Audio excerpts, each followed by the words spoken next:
This channel does not promote any violent, harmful, or illegal activities. All content provided by this channel is meant for an educational purpose only. দেখুন ব্যাপারটা মনে হওয়ার ওপরে কিছু নেই। হ্যাঁ, মনে হওয়ার ওপরে কিছু নেই। আমরা পুলিশের সাথে সর্বতোভাবে কোঅপারেশন করতে চাই, কিন্তু যদি পুলিশ আমাদের সঙ্গে সৎ ভাইয়ের আচরণ করে সেটা খুব দুর্ভাগ্যজনক হয়। মানে যে আইনটা অন্য লোকের জন্য বেআইনি নয় সেটা আমার জন্য যদি বেআইনি হয়, যদি আমাকে হঠাৎ করে বলা হয় যে স্টল লাগানো যাবে না, এটা দুর্ভাগ্যজনক। যদি আমাকে বলে নাগরদোল্লা লাগানো যাবে না, সেটা আমার জন্য দুর্ভাগ্যজনক।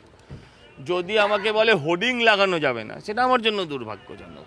আমরা আইন মানা মানুষ, আমি সরকারের আইন মানব।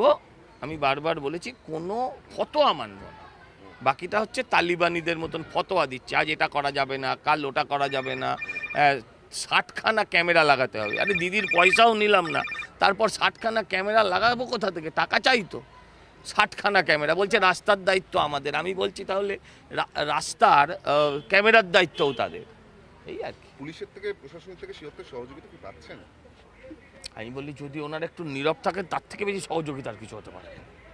ওনারা যদি একটু নীরব থাকেন, যে রাস্তার ডাইরেকশান ওনারা চেঞ্জ করছেন, আমার তাতে কিচ্ছু বক্তব্য নেই, কিন্তু আমি লিখে দিচ্ছি এই ডাইরেকশান ফেল করবে, মানুষকে হয়রান করা হবে। মুশকিল যেটা হচ্ছে এই অঞ্চলটা, এই আপনার পাড়াটা আপনার থেকে বেশি কেউ জানতে পারে না। আপনি বলছেন ক্রাউড ম্যানেজমেন্টটা পুলিশ আপনাদের কথা শুনছে না, আলোচনাই করছে না, শোনা তো দূর, মানে যেখানে ম্যাসিভ ক্রাউড হচ্ছে। আরে ভাই আলোচনা করবে তো, শুনবে তো। আমাদের থেকে অভিজ্ঞতা সম্পন্ন তো আর কোনো পুলিশ অফিসার নেই। শুধু আমি নয়, আমার যদি অন্য কাউন্সিলররা পাশের ওয়ার্ডের তাদের সাথে কথা বলুক না, তারাও বলবে। মুশকিল হচ্ছে যে পদ্ধতি নিচ্ছে পুলিশ, তাতে আমি শঙ্কিত। আশেপাশের ওয়ার্ডগুলো এফেক্টেড হবে, আশেপাশের ছোট পুজোগুলো এফেক্টেড হবে, হ্যাঁ, আশেপাশের পাড়ার মানুষ এফেক্টেড হতে পারে। আসলে একটা অন্য বিষয়ে প্রশ্ন আছে, পলিটিক্যাল প্রশ্ন। ৭৫ বছর বয়স হয়ে গেলে বিজেপি থেকে প্রধানমন্ত্রী পদে থাকেন না, নরেন্দ্র মোদী সেক্ষেত্রে তার ক্ষেত্রে কী হবে? এটা নরেন্দ্র মোদীর বিশ্লেষণ করবো আমি? সুভাষ বোস আর তক্তা বোস এক হয়ে যাবে না? নরেন্দ্র মোদীর বিশ্লেষণ করার ক্ষমতাও আমার নেই, করতেও রাজি নয়।